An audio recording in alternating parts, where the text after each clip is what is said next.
વંદે ગુજરાત. નમસ્કાર. ગુજરાત માધ્યમિક શિક્ષણ બોર્ડ, ગુજરાત સરકાર અને બાયસેગના માધ્યમથી આજે આપણે સૌ સામાજિક વિજ્ઞાન ધોરણ 9ના અભ્યાસ માટે આપની સમક્ષ હું વસંતરાય એમ તેરૈયા ભારત સ્થાન ભૂસ્તરી રચના અને ભૂપૃષ્ઠ પાર્ટ 2 એનો ભાગ 2 એના દ્વારા આપની સાથે એ જોડાવાનો મને મોકો મળ્યો છે. સૌ વિદ્યાર્થી મિત્રો, સારસ્વત મિત્રો, આપ સૌનું આ દૂરવર્તી અભ્યાસ કેન્દ્રમાં આપનું સ્વાગત છે. અને અંતરિયાળ ગામની અંદર એ રહેતા વિદ્યાર્થીઓ પણ આ બાયસેગના માધ્યમથી એ સારી રીતે શિક્ષણ મેળવી શકે એવો એ માધ્યમિક શિક્ષણ બોર્ડનો પ્રયાસ છે. એ ખરેખર એ પ્રશંસનીય અને સરાહનીય છે. આપણે સામાજિક વિજ્ઞાનની અંદર 14મું પ્રકરણ એનો આગળ થોડોક અભ્યાસ કરી ગયા છીએ, જેની અંદર ભારતના મુખ્ય પ્રાકૃતિક વિભાગો અને એની અંદર ઉત્તરનો હિમાલયનો પર્વતીય વિસ્તાર, ઉત્તર ભારતનો મેદાની વિસ્તાર, દ્વીપકલ્પીય ઉચ્ચ પ્રદેશ, તટીય મેદાનો અને દ્વીપ સમૂહો એ મુદ્દાનો આપણે અભ્યાસ કરી ચૂક્યા છીએ. હવે આ જ પ્રકરણમાં આપણે બીજા ભાગની અંદર થોડોક વધારે જે મુદ્દાઓ છે અગત્યના એમાં અભ્યાસ કરીએ. પીપીટી માધ્યમથી આપણે એ અભ્યાસ શરૂ કરીએ. એમાં ખડક એટલે શું? તો કે એક કે તેથી વધુ ખનિજોના બનેલા સંગઠિત પદાર્થને એ ખડક તરીકે એ ઓળખવામાં આવે છે. ખડકો નક્કર હોઈ શકે અને મૃદુ પણ હોઈ શકે છે. ખૂબ જ મજબૂત કડક હોય તો એને નક્કર ખડક કહેવાય, અને જે નરમ હોય એ મૃદુ ખડક પણ એ ખડક મૃદુ પણ હોઈ શકે, નરમ પણ હોઈ શકે. છિદ્રાળુ અને અછિદ્રાળુ એવી જ રીતે વજનમાં ભારે પણ હોય અને હલકા પણ એ હોઈ શકે છે. નિર્માણ પ્રક્રિયાના આધારે ખડકોના 3 વિભાગ પડે છે. એક આગ્નેય ખડકો, 2 પ્રસ્તર અથવા નિક્ષિપ્ત ખડકો અને 3 રૂપાંતરિત ખડકો. આપણા પાઠ્યપુસ્તકની અંદર એ ખડકોનું વિભાજન એ સરસ આકૃતિ દ્વારા એ દેખાડ્યું છે. સૌ પ્રથમ આપણે આગ્નેય ખડકો વિશે એ માહિતી મેળવી.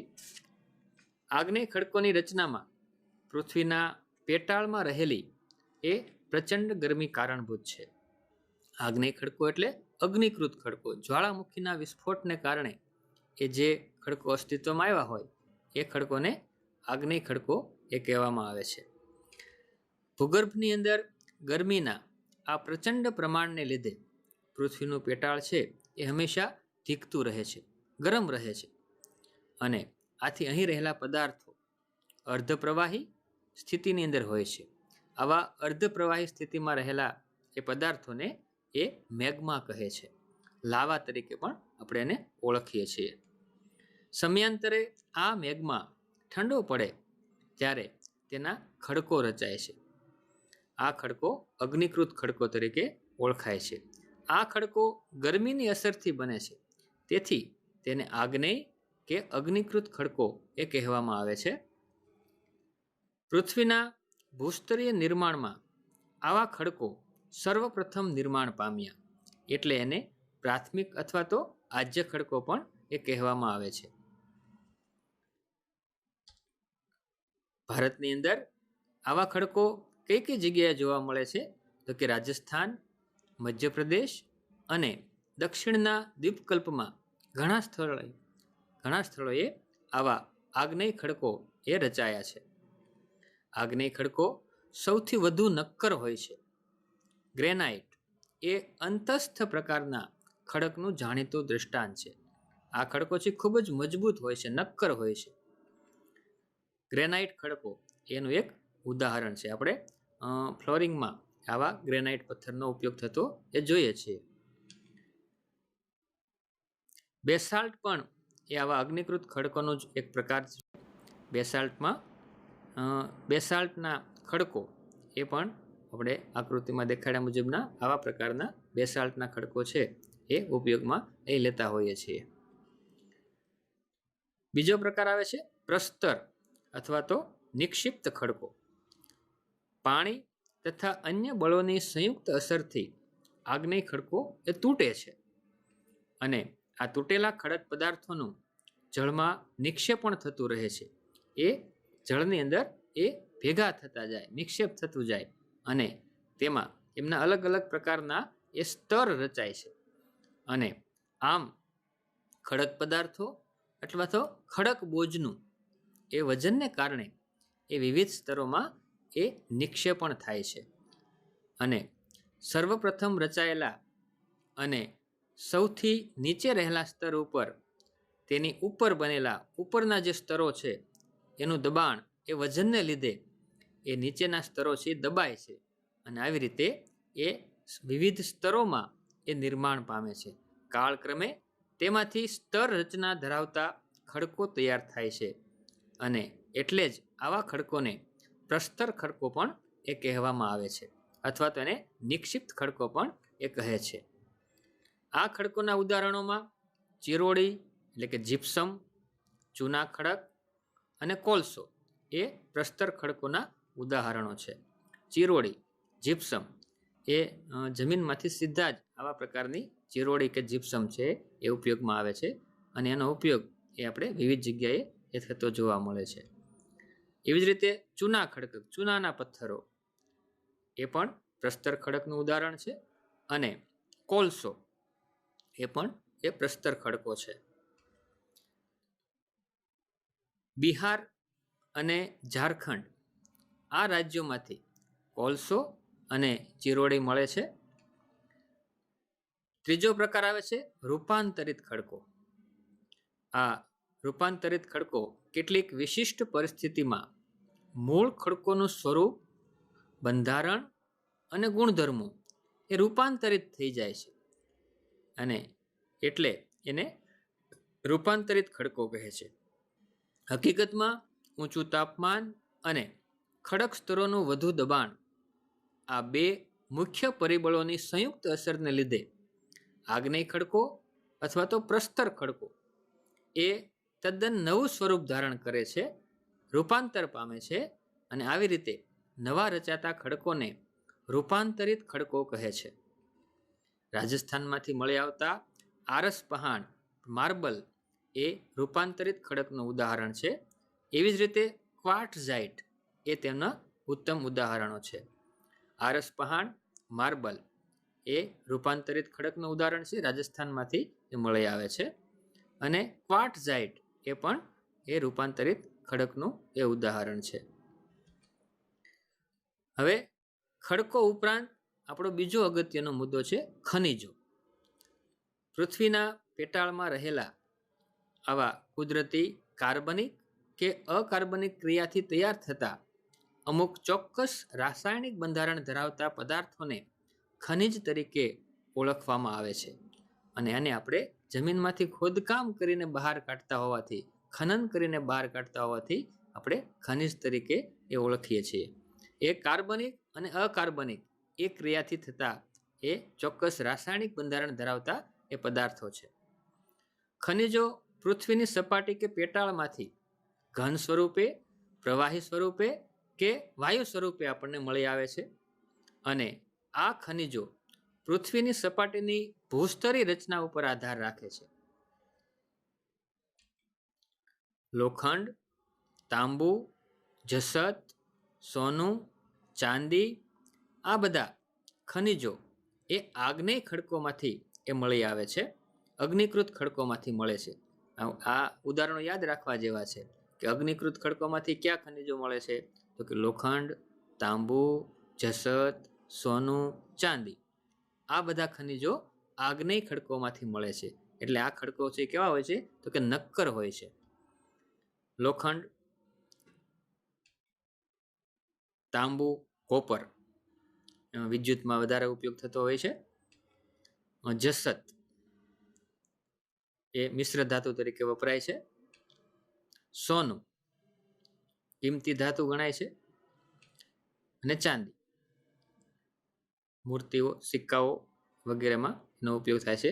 સોનું અને ચાંદી એ ઘરેણાં બનાવવામાં પણ ઉપયોગ થાય છે. લોખંડ, તાંબુ, જસત, સોનું, ચાંદી વગેરે ખનિજો આગ્નેય ખડકોમાંથી મળે છે. કોલસો, ખનિજ તેલ અને કુદરતી વાયુ એ પ્રસ્તર ખડકોમાંથી પ્રાપ્ત થાય છે. જે વિવિધ પ્રકારના સ્તરોમાંથી ખડકો બને એ પ્રસ્તર ખડકો.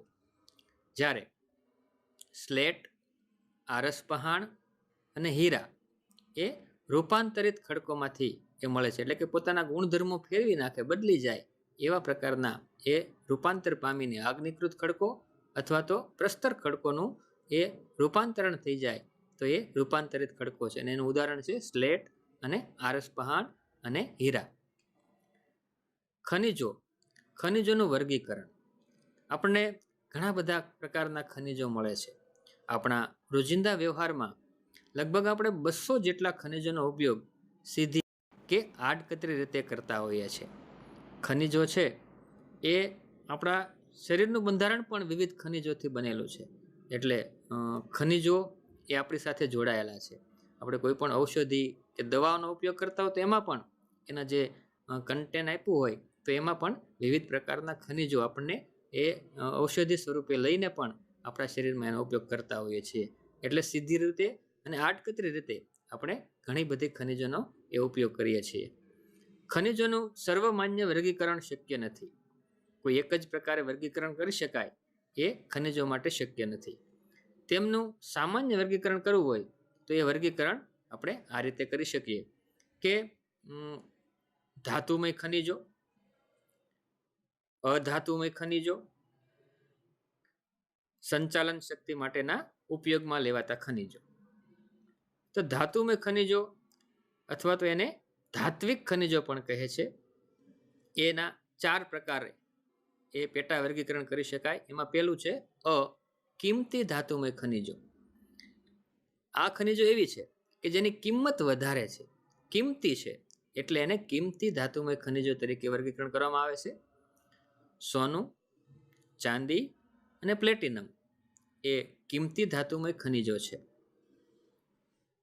એવી જ રીતે ધાતુમય ખનિજોમાં બીજો પ્રકાર, બ પ્રકાર, હલકી ધાતુમય ખનિજો. વજનમાં હળવી હોવાને કારણે એનું આ રીતે વર્ગીકરણ કરવામાં આવે છે કે હલકી ધાતુમય ખનિજો. એ ધાતુ છે વજનમાં હળવી છે. મેગ્નેશિયમ, બોક્સાઇટ, બોક્સાઇટમાંથી એલ્યુમિનિયમ મળે, એ ધાતુ પણ હળવી છે. અને ટિટાનિયમ, તો આ હલકી ધાતુમય ખનિજો છે. વજનના આધારે હળવી હોવાથી હલકી ધાતુમય ખનિજો મેગ્નેશિયમ, બોક્સાઇટ અને ટિટાનિયમ. પછી ક ધાતુમય ખનિજોમાં પેટા પ્રકાર ત્રીજો, ક સામાન્ય ઉપયોગમાં લેવાતા ખનિજો. આપણે રોજબરોજના જીવનમાં આવા પ્રકારના ખનિજોનો વધારે ઉપયોગ કરીએ છીએ.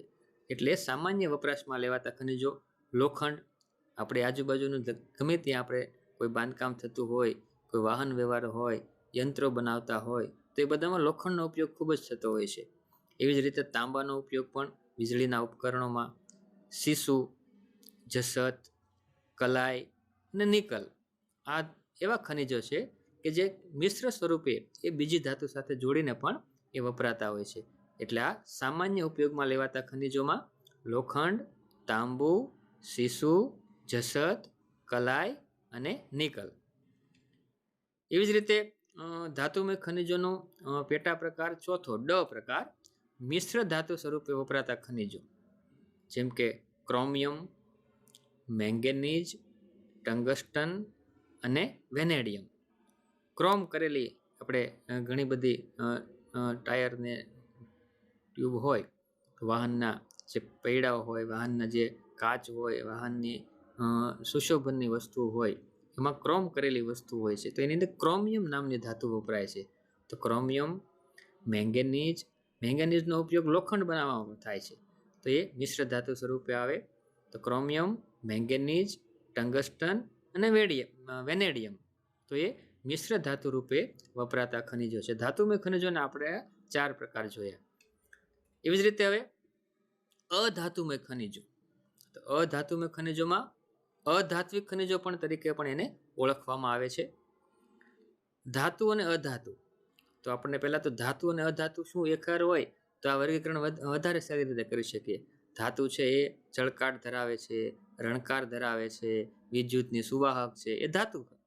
અને અધાતુ એટલે વિદ્યુતની અવાહક છે, એ રણકાર કે ટંકાર ધરાવતા નથી. ધાતુને ખેંચી શકાય, ટીપી શકાય, વાળી શકાય, જ્યારે અધાતુને એ રીતે ઉપયોગ થતો નથી. તો આવા અધાતુમય ખનિજોમાં ચૂનાના ખડકો, ચોક, એસ્બેસ્ટોસ, અબરખ, ફ્લોરસ્પાર, જીપ્સમ એટલે કે ચિરોડી, સલ્ફર, હીરા, આ બધા અધાતુમય ખનિજો છે. આપણા રોજિંદા જીવનમાં આજુબાજુમાં એનો ઉપયોગ પણ આપણે એ જોતા હોય છે. ચૂનાના ખડકો તો ચૂનાનો ઉપયોગ કરતા હોય છે. ચોક, આપણે વર્ગખંડમાં પણ તમે ચોકનો ઉપયોગ કરતા હોય છે. એસ્બેસ્ટોસ અને અબરખ તો એ વિદ્યુતના સાધનોમાં એ ઉપયોગ થાય છે. અબરખ છે એ અહીંયા આકૃતિ આપી છે, એ ઇસ્ત્રીની અંદર આપણે જે ઇસ્ત્રી કરતા હોઈએ એમાં ધાતુની જે પ્લેટ હોય એ પ્લેટ અને વિદ્યુતની કોયલ એની વચ્ચે એ અબરખ રાખી દેવામાં આવે. અબરખ છે વિદ્યુતની અવાહક છે, એટલે વિદ્યુતનો કરંટ ન આવે. તો આવી રીતે એનો ઉપયોગ છે અધાતુમય ખનિજનો થતો હોય છે. ફ્લોરસ્પાર, જીપ્સમ, સલ્ફર અને હીરા એ અધાતુમય ખનિજો છે. ખનિજોના વર્ગીકરણમાં આપણે એક પ્રકાર જોઈએ ધાતુમય ખનિજો, બીજું અધાતુમય ખનિજો અને ત્રીજું સંચાલન શક્તિ માટે ઉપયોગમાં લેવાતા ખનિજો. તો સંચાલન શક્તિમાં એટલે કે યંત્રો ચલાવવા માટે જે ખનિજ કામમાં આવે એ સંચાલન શક્તિના ખનિજો, જેમ કે કોલસો, ખનિજ તેલ, કુદરતી વાયુ એલપીજી, સીએનજી અને યુરેનિયમ અને થોરિયમ. તો આ સંચાલન શક્તિ માટેના એ ખનિજો છે. કોલસો, ખનિજ તેલ, કુદરતી વાયુ, યુરેનિયમ અને થોરિયમ. યુરેનિયમ અને થોરિયમ એ અણુ ઉર્જા દ્વારા એ વિદ્યુત ઉત્પન્ન કરવામાં પણ એ કામમાં આવે છે. અને યુરેનિયમ અને થોરિયમ અણુ બોમ્બમાં પણ કામમાં લાગે છે. પણ આપણે યુરેનિયમ અને થોરિયમ અત્યારે અહીંયા સંચાલન શક્તિના ઉપયોગ તરીકે લેવાતા ખનિજો તરીકે અભ્યાસ કરીએ છીએ. કુદરતી વાયુનો પણ આપણે આપણા રોજિંદા જીવનમાં ઉપયોગ કરતા હોઈએ છીએ. અને ખનિજ તેલમાંથી પેટ્રોલ, ડીઝલ, કેરોસીન વગેરે નિસ્યંદન કરીને એનો આપણે ઉપયોગ કરતા હોઈએ છીએ. અને વિવિધ પ્રકારના કોલસાનો પણ એ ઉપયોગ થતો હોય છે. સંચાલન શક્તિ માટેના ઉપયોગમાં લેવાતા ખનિજોમાં કોલસો, ખનિજ તેલ, કુદરતી વાયુ, યુરેનિયમ અને થોરિયમ એ વગેરે મુખ્ય છે. હવે આપણે જે ભારતની અંદર આ ખનિજો છે, તો આ ખનિજો કયા કયા રાજ્યમાંથી મળી આવે છે એનું એક વર્ગીકરણ, વિતરણ એ આપણે જોઈએ છીએ. મુખ્ય ખનિજો અને તેનું ક્ષેત્રીય વિતરણ. સૌપ્રથમ લોખંડ. તો લોખંડ કયા રાજ્યમાંથી મળી આવે? તો કે ઝારખંડ, છત્તીસગઢ, આંધ્રપ્રદેશ, ગોવા, ઓડિશા, તમિલનાડુ, મહારાષ્ટ્ર, રાજસ્થાન, કર્ણાટક, બિહાર અને મધ્યપ્રદેશ.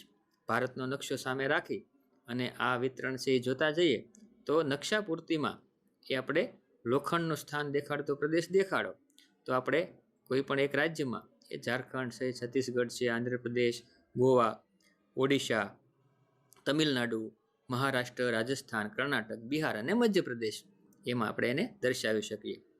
એવું જ બીજું ખનિજ છે મેંગેનીઝ. તો મેંગેનીઝ તો કે કર્ણાટક, ઓડિશા, મધ્યપ્રદેશ અને ગોવા આ રાજ્યમાંથી મળી આવે છે. તાંબુ છે ગુજરાત, કર્ણાટક, આંધ્રપ્રદેશ, ઉત્તર પ્રદેશ, સિક્કિમ, મેઘાલય, મહારાષ્ટ્ર અને પશ્ચિમ બંગાળ. પછી બોક્સાઇટમાંથી એલ્યુમિનિયમ બને છે. તો બોક્સાઇટ ખનિજ ક્યાંથી મળી આવે છે? તો કે ઓડિશા, આંધ્રપ્રદેશ, છત્તીસગઢ, મહારાષ્ટ્ર, ઝારખંડ અને ગુજરાત. પાંચમી ખનિજ છે સીસુ. તો કે સીસુ છે એ નરમ ધાતુ છે, એને ગેલેના તરીકે પણ ઓળખવામાં આવે છે. તો આ સીસુ છે રાજસ્થાન, આંધ્રપ્રદેશ, તમિલનાડુ, પશ્ચિમ બંગાળ, મધ્યપ્રદેશ, ઉત્તર પ્રદેશ, ઓડિશા, મહારાષ્ટ્ર, મેઘાલય, સિક્કિમ ને ગુજરાત. એવી રીતે છઠ્ઠી ખનિજ છે એ અબરખ. તો કે અબરખ છે એ આંધ્રપ્રદેશ, રાજસ્થાન, બિહાર ને ઝારખંડ. આપણે આ ખનિજોનું વિતરણ જોઈએ ને તો અમુક રાજ્યો છે એ લગભગ બધા ખનિજો એ રાજ્યમાંથી મળતા હોય છે. એટલે ખનિજ છે એ બધા ખનિજો એ સાથે હોય એવા પ્રકારના વિસ્તારમાં, એ ખાસ કરીને જે દ્વીપકલ્પીય ઉચ્ચ પ્રદેશના જે રાજ્યો છે ત્યાંથી આવા ખનિજોનું વિતરણ છે એ વધારે થતું હોય છે. અને સાતમું ખનિજ ચૂના ખડક. મધ્યપ્રદેશ, છત્તીસગઢ, આંધ્રપ્રદેશ, રાજસ્થાન, ગુજરાત, કર્ણાટક અને હિમાચલ પ્રદેશ. તો આવી રીતે ખનિજોનું વર્ગીકરણ અને તેનું ક્ષેત્રીય વિતરણ, આ મુદ્દો છે આપણે એ ભણ્યા. હવે આપણો બીજો અગત્યનો મુદ્દો, જમીન અને તેનું વિતરણ. તો જમીન એ શું છે? તો કે ખેતી માટેની એ મુખ્ય સંસાધન છે. જમીન છે ખેતી માટે એ મૂળભૂત સંસાધન છે. કૃષિ પ્રવૃત્તિ માટે આ જમીન એ ખૂબ જ મહત્વની છે. અને આ જમીન છે તો એ જમીન ફળદ્રુપ છે કે બિન ઉપજાઉ છે, ઉપજાઉ છે કે બિન ઉપજાઉ છે, એ રીતે પહેલાં એનું એ વર્ગીકરણ કરવામાં આવતું હતું. અને ભારત જેવા કૃષિ પ્રધાન દેશમાં એ જમીન છે એનું ખૂબ જ મહત્વ છે. એટલે ખેતી માટેનું એ મૂળભૂત સંસાધન છે. કૃષિ પ્રવૃત્તિ માટે આ જમીન ખૂબ જ મહત્વની છે. જમીન એ પૃથ્વીની સપાટી પરના જૈવિક અને અજૈવિક દ્રવ્યોનું બનેલું એક પાતળું સ્તર છે, જેની અંદર જૈવિક દ્રવ્યો પણ છે અને અજૈવિક દ્રવ્યો પણ છે. પૃથ્વીના પોપડાના ઉપરના પાતળા સ્તરને એ જમીન કહે છે. ખેતી કરતા હોય તો ખેતરની અંદર જે ખેતીમાં હોય જોડાયેલા હોય તો એને ખ્યાલ હશે કે કોઈ પણ બીજ વાવવાનું હોય તો ખેતરને ખેડીને તૈયાર કરે તે ઉપરનું પાતળું સ્તર છે એ એકદમ નરમ અને પોચું બનાવેલું હોય છે. તે જે ઉપરનું પાતળું સ્તર છે એને જમીન કહે છે. જમીન કઈ રીતે નિર્માણ થાય છે? જમીનનું નિર્માણ કઈ રીતે થાય છે? કોઈ જમીન ફળદ્રુપ છે, કોઈ બિન ઉપજાઉ છે, કોઈ પડતર છે. તો આવી જમીનનું નિર્માણ કેવી રીતે થાય છે? તો જમીન નિર્માણની ક્રિયા છે એ ખૂબ લાંબા ગાળાની પ્રક્રિયા છે. જમીન છે એ તાત્કાલિક તૈયાર થતી નથી. અને જમીનના નિર્માણ માટે એ જમીન એ ખડકોના ખવાણની એ ફલિત પેદાશ છે. ખડકોના ખવાણ થવાથી એ જમીન છે એ બને છે. ખડકોની સપાટીવાળા ભાગોનું તાપમાન, વરસાદ, હિમ, હવા, વનસ્પતિ અને જીવજંતુઓ વગેરે પરિબળોથી ખવાણ થતા ખડકોનો ભૂકો બને છે. હવે આ કઈ રીતે બને? તો કે ખડકો છે એની ઉપર સમગ્ર સમય દરમિયાન એ તાપમાન, ઉનાળો હોય તો ગરમી થાય, રાત્રે તાપમાન ઠંડુ હોય તો ઠંડી છે, ગરમી ઠંડી, ગરમી ઠંડી, અને એ રીતે એનું તાપમાનની અસર થાય. પછી વરસાદને લીધે એ ખડકો તૂટે, હિમ હોય, હવાને લીધે પણ ખડકો આડાવડા એ ગતિ થાય. વનસ્પતિ અને વન્યજીવ જંતુઓ દ્વારા પણ એ ખડકોને તૂટવાની ક્રિયા બનતી હોય છે. તો ખડકોના ખવાણ માટેના એ તાપમાન, વરસાદ, હિમ, હવા, વનસ્પતિ અને જીવજંતુઓ પરિબળોથી એ ખવાણ થાય છે. હવે આ પ્રક્રિયા તો ખૂબ લાંબા ગાળાની પ્રક્રિયા છે. ખડકોનું ખવાણ થવું એ કંઈ 1 વર્ષમાં કે 2 વર્ષમાં એમાંથી તરત જમીન તૈયાર થઈ જતી નથી. પણ એ કઈ રીતે થાય છે? તો કે આપણે સાદું ઉદાહરણ જોઈએ. જમીન છે ખેતરની અંદર એ ખેડૂતો છે એ ઉનાળા દરમિયાન ઊંડી મોટી હળથી ખેડ કરે અને એમાં મોટા મોટા એ ડેફા બહાર થતા હોય છે. એ આપણે ઉનાળા દરમિયાન જોઈએ તો એ જ્યારે ખેડ કરેલી હોય ત્યારે એ ઢેફાઓ છે એ ભીનાશવાળા મોટા હોય. અને 8-10 દિવસ પછી એ તમે જુઓ તો એની અંદર તિરાડો પડેલી જોવા મળે. અને થોડાક સમય બાદ ફરીવાર તમે જુઓ તો એ ખડકોમાં તિરાડ થઈને એમાંથી એ ભાંગવા માંડે, તૂટવા માંડે. અને પછી જ્યારે વરસાદ થાય જ્યારે એ મોટા ઢેફાઓ છે એમાંથી એ ઓગળી જાય, ગળી જાય અને એ નાના નાના ભૂકા સ્વરૂપે એ બની જાય છે. તો આવી જે ઢેફાની માટી ઉપર જે અસર થાય છે એવી અસર ખડકોની ઉપર એ લાંબા ગાળામાં થતી હોય છે. અને આ અસર તાપમાન, વરસાદ, હિમ, હવા, વનસ્પતિ અને જીવજંતુઓ દ્વારા એ ખવાણ થવાથી એ ખડકોનો ભૂકો બને છે. અને આ ભૂકો બનવાથી એ ભૂમિ આવરણ તૈયાર થાય છે. આ ભૂમિ આવરણની અંદર ખડકોના નાના મોટા ટુકડા, કાંકરા, માટી, રજ વગેરે હોય છે. આ ભૂમિ આવરણની અંદર શું શું હોય? તો કે નાના મોટા ટુકડા હોય, કાંકરા હોય, માટી હોય, રજ હોય. અને આ જે ભૂમિ આવરણનો ભાગ છે એને રેગોલિથ તરીકે પણ ઓળખવામાં આવે છે. પરીક્ષામાં પ્રશ્ન પૂછે છે કે રેગોલિથ એટલે શું? તો કે ભૂમિ આવરણમાં રહેલા ખડકોના નાના મોટા ટુકડા, કાંકરા, માટી, રજ વગેરે રેગોલિથ તરીકે એ ઓળખાય છે. આ રેગોલિથ છે એ કેવળ ખનિજ દ્રવ્યો છે. ખનિજ દ્રવ્યોની સાથે જૈવિક દ્રવ્યો ભળે, જેમ કે જૈવિક દ્રવ્યોમાં વનસ્પતિ, પ્રાણીના અવશેષો, હવા, પાણી આ બધું ભળે એટલે એમાંથી એ જમીન બને છે. માત્ર ખનિજ દ્રવ્યોથી એ જમીન ફળદ્રુપ ન બને, એની સાથે જૈવિક દ્રવ્યો ભળેલા હોય અને તો એ જમીન છે એ વધુ ઉપજાઉ છે એ બને છે. અને તો જ એ જમીન કહેવાય, નહીંતર તો એ રેગોલિથ ગણાય.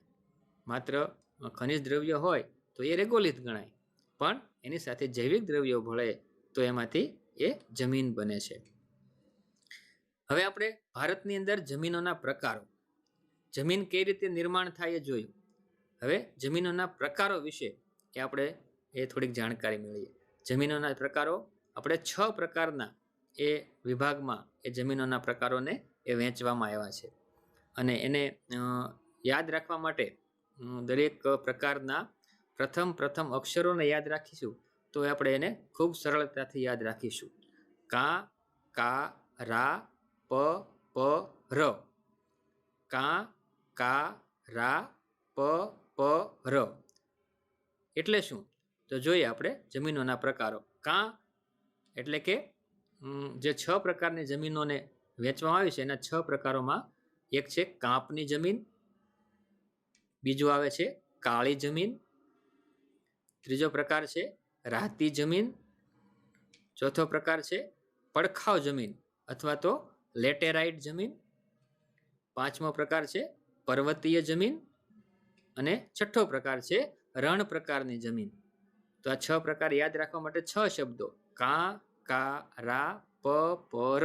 કાંપની જમીન, કાળી જમીન, રાતી જમીન, પડખાવ જમીન, પર્વતીય જમીન અને રણ પ્રકારની જમીન. તો આપણે આ 6 પ્રકારો આગળ વધારે આપણે જોઈએ, વિસ્તૃત રીતે જોઈએ. કાંપની જમીન, તો કાંપની જમીનના 2 પેટા પ્રકાર પડે છે. એક છે ખદર જમીન અને બીજું છે બાંગર જમીન. નદીઓના કાંપથી બનેલી આ જમીનો છે. એમાં ખદર જમીન છે એ નવા કાંપની જમીન.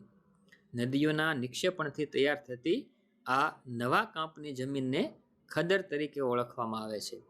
આ જમીનો છે એ દર વર્ષે નદીઓ દ્વારા જે કાંપ જમા થાય છે એ નદીઓના કાંપથી બનતી હોય છે. અને નવો કાંપની વાત છે એટલે નદીના કિનારાની આસપાસના જે ભાગ છે કે જ્યાં ચોમાસા દરમિયાન નદીઓમાં પૂર આવે અને પૂર આવવાને કારણે એ કાંપ છે એ આજુબાજુના વિસ્તારની જમીન ઉપર એ નિક્ષેપ થાય, જમા થાય અને જે જમીન બને એ આ રીતના ખદર જમીન તરીકે ઓળખાય છે. એવી જ રીતે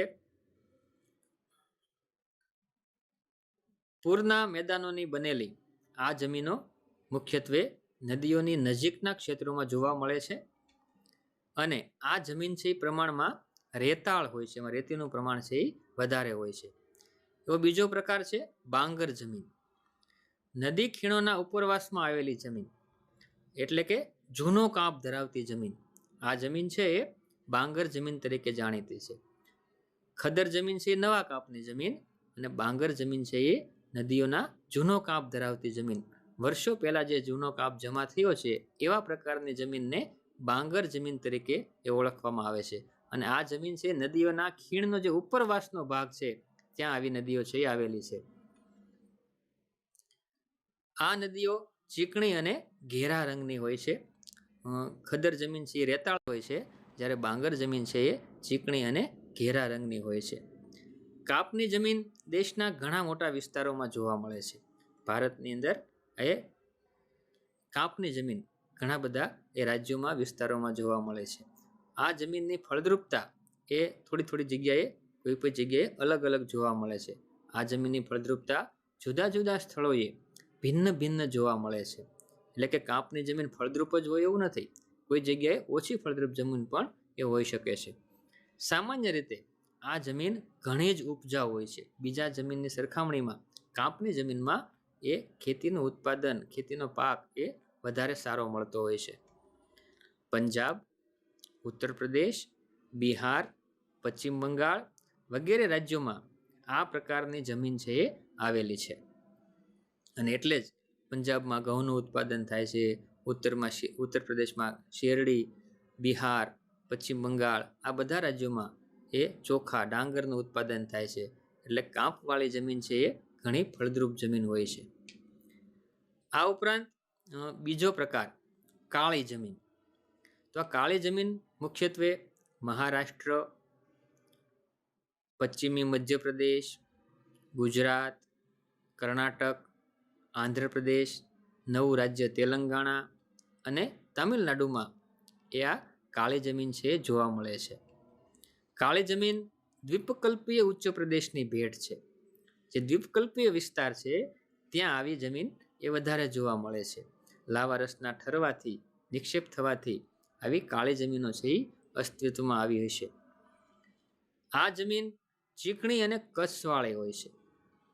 કાળી જમીન છે એ ખૂબ જ ચીકણી હોય છે અને એમાં કસ વધારે હોય છે, એટલે કે લાંબો સમય એ ભેજનો સંગ્રહ કરી શકે છે. કાળી જમીન છે લાંબા સમય સુધી ભેજ ગ્રહણ કરવાની ક્ષમતા ધરાવે છે. અને આ જમીન રૂપાંતરિત ખડકો દ્વારા તૈયાર થયેલી છે. કાળી જમીન છે એમાં વરસાદ થાય ચોમાસામાં અને સતત વરસાદ હોય તો એ પાણીનો ભેજ એ સાચવી શકે છે. અને પછી જ્યારે વરસાદ ન હોય અને ત્યારે પણ એની અંદર એ માટીમાં એ ભેજ હોય છે. અને આ ભેજને કારણે જ આવી કાળી જમીનની અંદર એ કપાસના પાકનું એ ઉત્પાદન એ સારું આવે છે. આ જમીન કપાસના પાક માટે વધારે અનુકૂળ છે, એટલે એને કપાસની કાળી જમીન તરીકે પણ એને ઓળખવામાં આવે છે. કારણ કે કપાસનો પાક છે કાળી જમીનમાં વધારે થાય છે અને એના માટેનું મુખ્ય કારણ એ એની ભેજ ગ્રહણ શક્તિ છે. એ ભેજ જાળવી રાખે છે અને ભેજના આધારે એ કપાસને એ પાણીનું પોષણ છે મળ્યા કરે છે. અને એટલે તે કપાસની કાળી જમીન તરીકે પણ એ જાણીતી બની છે. આ જમીન રેગુર નામે પણ ઓળખાય છે. આપણે કાળી જમીન તો સમજી ગયા, પણ એને રેગુર તરીકે પ્રશ્ન પૂછે તો રેગુર જમીન એટલે શું? તો કે રેગુર જમીન એટલે કાળી જમીન. એવી જ રીતે રાતી જમીન. આગ્નેય અને રૂપાંતરિત ખડકો ધરાવતા ક્ષેત્રોમાં એ રાતી જમીન આવેલી છે. લોહ તત્વ અને અન્ય સેન્દ્રિય તત્વોને લીધે આ જમીનનો રંગ એ રાતો દેખાય છે. એ જમીનની અંદર આપણે જોઈએ તો લાલાશવાળી જમીન જોવા મળે અને કલરને રાતો કલરને હિસાબે એ રાતી જમીન તરીકે ઓળખાય છે. આપણા પાઠ્યપુસ્તકની અંદર પેજ નંબર 111 ઉપર એ જમીનના મુખ્ય પ્રકારોનો સરસ નકશો એ આપણને આપેલો છે. અને એની અંદર કાંપની જમીન, કાળી જમીન, રાતી જમીન વગેરે વિવિધ કલરમાં, આ ઉપરાંત પડખાવ અને પર્વતીય જમીન અને રણ પ્રકારની જમીનનો એ વિવિધ રંગમાં એ આકૃતિ આપેલી હોવાથી આ નકશા દ્વારા આપણે ખૂબ સારી રીતે એને સમજી શકીએ એમ છીએ. એનાથી આપણે આગળ જોઈએ તો રાતી જમીન. રાતી જમીનમાં લોહ તત્વને લીધે નો રંગ છે રાતો હોય છે. રાતી જમીન છે એ પ્રમાણમાં છિદ્રાળુ અને ઉપજાઉ હોય છે. છિદ્રાળુ જમીન હોવાથી પાણીનો નિતાર છે ઝડપથી થઈ જાય છે અને એની ઉપજ પણ એ સારી હોય છે. કયા રાજ્યોમાં આ જમીન જોવા મળે છે? તો કે ગોવા, તમિલનાડુ, કર્ણાટક, આંધ્રપ્રદેશ, ઓડિશા અને ઝારખંડના જે કેટલાક ભાગો છે ત્યાં આવી રાતી જમીન છે એ જોવા મળે છે. પછીનો પ્રકાર પડખાવ જમીન અથવા તો લેટેરાઇટ જમીન. જ્યાં ખૂબ જ વરસાદ થતું હોય અને ધોવાણ થતું હોય તો એવા તીવ્ર ધોવાણના લીધે આવી પડખાવ જમીન છે એ તૈયાર થાય છે. ખાસ કરીને આ જમીન જો ધોવાણને લીધે જ એ થતી હોય છે અને ધોવાણથી એ જમીન જ્યાં નિક્ષેપિત થાય ત્યાં આવી પડખાવ જમીન છે એ બનતી હોય છે. વધુ વરસાદને કારણે જમીનના ઉપરના સ્તરમાંથી પોષક તત્વો ધોવાઈને નીચેના સ્તરમાં ઉતરી જાય છે. જો આ જમીન છે ધોવાણથી જ થાય છે અને ખૂબ જ વરસાદ હોય, પાણી હોય, એટલે એ પાણીની સાથે જમીનના જે પોષક તત્વો છે એ ત્યાંથી જતા રહે અને નીચે જમીનના નીચેના સ્તરમાં જતા રહે છે. એટલે આ જમીન છે એ પોષક તત્વો વગરની હોય છે અને એમાં જૈવિક દ્રવ્યોનું પ્રમાણ એ ઓછું હોવાથી આ જમીનની ફળદ્રુપતા છે એ ઓછી હોય છે. પડખાવ જમીનને લેટેરાઇટ જમીન તરીકે પણ ઓળખવામાં આવે છે. આવી જમીન દખ્ખણના પહાડી પ્રદેશો અને કર્ણાટક, કેરળ, ઓડિશા અને પૂર્વોત્તરના રાજ્યોમાં કેટલાક ભાગોમાં આવી પડખાવ જમીન છે એ જોવા મળે છે. પર્વતીય જમીન. જંગલોના કારણે જૈવિક દ્રવ્યોનું પ્રમાણ વધારે હોય છે. પર્વત વિસ્તારની જમીન છે અને પર્વતીય વિસ્તારમાં એ જંગલો આવેલા હોય છે અને જંગલોના એ પાંદડા છે, મૂળ છે, એ જૈવિક દ્રવ્યો એ આ જમીનની અંદર ભળતા હોય છે. આની અંદર જૈવિક દ્રવ્યોનું પ્રમાણ એ વધારે હોય છે. શિવાલિક પર્વત શ્રેણીઓ પર આ જમીન ઓછી કસવાળી અને અપરિપક્વ એ જણાય છે. સમયગાળો ઓછો હોય, જમીન પૂરેપૂરી બની ન હોય તો એને અપરિપક્વ જમીન તરીકે એ જણાય છે. આ જમીન રેતાળ, છિદ્રાળુ અને જૈવિક દ્રવ્યોના અભાવવાળી જોવા મળે છે. શિવાલિકની પર્વત શ્રેણી છે ત્યાં આ જમીન છે એ રેતાળ, છિદ્રાળુ અને જૈવિક દ્રવ્યોના અભાવવાળી જોવા મળે છે. મેઘાલય. આ પર્વતીય વિસ્તારોને રાજ્યો છે જેમાં મેઘાલય, અરુણાચલ પ્રદેશ, પૂર્વની પર્વત શ્રેણીઓ, ઉત્તરાખંડ, હિમાચલ પ્રદેશ, જમ્મુ કાશ્મીર, આ રાજ્યની અંદર આવી જમીન આવેલી છે. એટલે કે જે પર્વતીય વિસ્તાર છે એવા રાજ્યોની જમીન એ પર્વતીય જમીન તરીકે એ અહીંયા રાજ્યોમાં જોવા મળે છે. આ જમીન શુષ્ક અને અર્ધ શુષ્ક વિસ્તારોમાં મુખ્યત્વે ગુજરાત, રાજસ્થાન, પંજાબ અને હરિયાણાના વિસ્તૃત ક્ષેત્રમાં જોવા મળે છે. આપણો જમીનનો છઠ્ઠો પ્રકાર, રણ પ્રકારની જમીન. તો આ જમીન ક્યાં જોવા મળે છે કે જ્યાં વરસાદ ઓછો થાય છે એવા વિસ્તારો, સૂકા વિસ્તારો, અને એમાં ગુજરાત, રાજસ્થાન, પંજાબ અને હરિયાણા આ વિસ્તાર એવા છે કે ત્યાં વરસાદ ઓછો થાય એવા વિસ્તારોમાં, સૂકા ક્ષેત્રોમાં આવી રણ પ્રકારની જમીન છે એ જોવા મળે છે. રણ પ્રકારની જમીનની અંદર ક્ષાર કણોની અધિકતા હોય છે, ખારાશનું પ્રમાણ વધારે હોય છે અને આ રણ પ્રકારની જમીનમાં જૈવિક પદાર્થોની ઓછપ પણ જોવા મળે છે. આ એક છે કે જ્યાં રણ વિસ્તાર છે એવા વિસ્તારમાં પણ જો સિંચાઈની સગવડતા હોય તો આવી સિંચાઈવાળી સગવડતાથી આ જમીનની અંદર એ ખેતી પણ એ શક્ય છે અને ઉત્પાદન પણ એ સારું મળે છે. આબોહવા અને ભૂપૃષ્ઠના વૈવિધ્યને કારણે દેશની જમીનમાં આપણને ઘણી બધી વિવિધતા જોવા મળે છે. આપણે આ પ્રકરણની અંદર ખડક, ખનિજો અને જમીન આ ત્રણ મુદ્દાઓ આપણે વિભાગ 2 ની અંદર શીખ્યા. વિવિધ પ્રકારના ખડકો અને એ ખડકોનું આગ્નેય ખડકો, પ્રસ્તર ખડકો અને રૂપાંતરિત ખડકો. ત્યાર પછી વિવિધ પ્રકારના ખનિજો અને ખનિજોમાં એનું વર્ગીકરણ, એ વર્ગીકરણમાં આપણે ધાતુમય ખનિજો, અધાતુમય ખનિજો અને સંચાલન શક્તિ માટેના ખનિજો, અને એ ખનિજોના આપણે ચિત્રો સાથે એ અભ્યાસ કર્યો જેથી કરીને એ ખનિજની આપણે ખૂબ સારી માહિતી છે એ મેળવી શકીએ. અને આ ખનિજો આપણા ભારતની અંદર કયા રાજ્યોમાંથી મળી આવે છે એનું વિતરણ પણ આપણે જોયું. અને આપણો અંતિમ મુદ્દો એ આપણે જમીન, તો જમીન કેવી રીતે નિર્માણ પામે છે અને જમીનના પ્રકાર, તો જમીનના 6 પ્રકારો: કાંપની જમીન, કાળી જમીન, રાતી જમીન, પડખાવ જમીન, પર્વતીય જમીન અને રણ પ્રકારની જમીન. અને આ જમીન કયા કયા રાજ્યમાં આવેલી છે એ મુદ્દાનો આપણે અભ્યાસ કર્યો. આપણા પાઠ્યપુસ્તકના આ 14મા ચેપ્ટરની અંદર આપણે ભારતનું ભૂપૃષ્ઠ, એમાં હિમાલય, ઉત્તરનું મેદાન, દ્વીપકલ્પી ઉચ્ચ પ્રદેશ, દરિયા કિનારાના તટીય મેદાનો અને દ્વીપ સમૂહો, આ મુદ્દો પણ આપણે અગાઉ ભણી ગયા છીએ. તો આ પાઠમાંથી આપણને સ્વાધ્યાયની અંદર પરીક્ષામાં કેવા કેવા પ્રકારના પ્રશ્નો એ પૂછાઈ શકે એ પણ આપણે થોડીક માહિતી લઈએ. યોગ્ય વિકલ્પ પસંદ કરીને એ સાચો જવાબ એ 4 વિકલ્પોમાંથી પસંદ કરવાનો હોય એવા પ્રશ્નો એ આ પાઠમાંથી ઘણા બધા એ પૂછાઈ શકે એવા છે. જેમાં વિવિધ પ્રકારની ટેકરીઓ, તો કે પતકાય ટેકરીઓ છે એ અરુણાચલ પ્રદેશમાં આવેલી છે, તો લુસાઈ ટેકરીઓ કયા રાજ્યમાં આવેલી છે, એવા પ્રકારનો પ્રશ્ન. એમાં સ્વાધ્યાયની અંદર નીચેનામાંથી કયું વિધાન ખોટું છે એ શોધો. તો આવા પ્રકારના પ્રશ્નમાં સોનું, ચાંદી, પ્લેટિનમ કિંમતી ધાતુમય ખનિજો છે, બોક્સાઇટ, ટિટાનિયમ અને મેગ્નેશિયમ એ હલકી ધાતુમય ખનિજો છે, ટંગસ્ટન, મેંગેનીઝ અને ક્રોમિયમ અધાતુમય ખનિજો છે, અને સીસુ, તાંબુ, લોખંડ વગેરે સામાન્ય ઉપયોગમાં લેવાતી ખનિજો છે. તો આમાંથી કયું વિધાન ખોટું છે? તો આપણને દરેક ખનિજોનું એ વર્ગીકરણ એ યાદ હોય તો આપણને ખ્યાલ આવે કે ટંગસ્ટન, મેંગેનીઝ અને ક્રોમિયમ વગેરે અધાતુમય ખનિજો છે એ વિધાન એ ખોટું છે.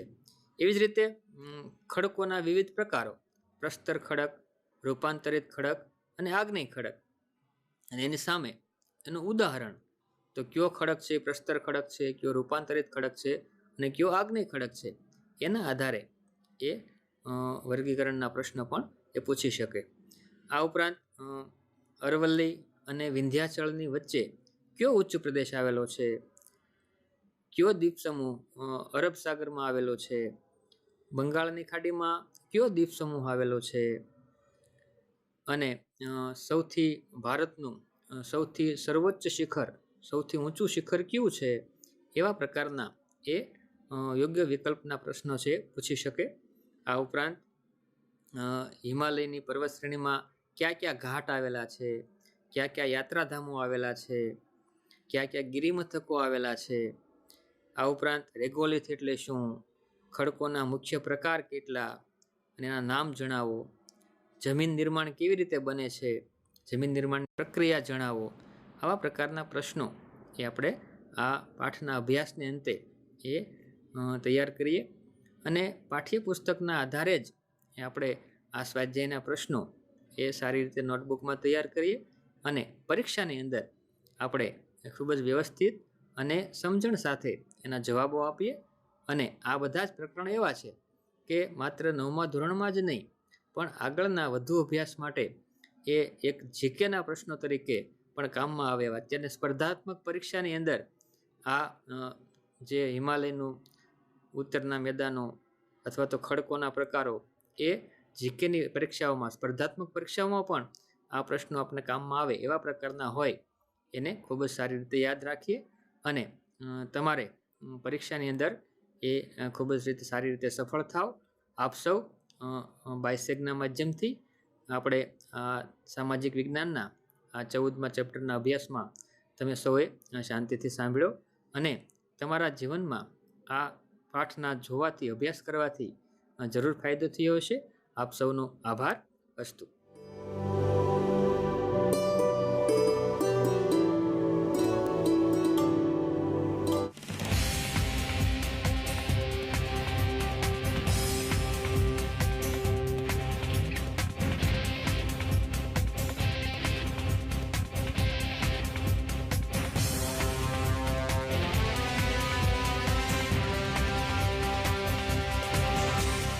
વંદે ગુજરાત.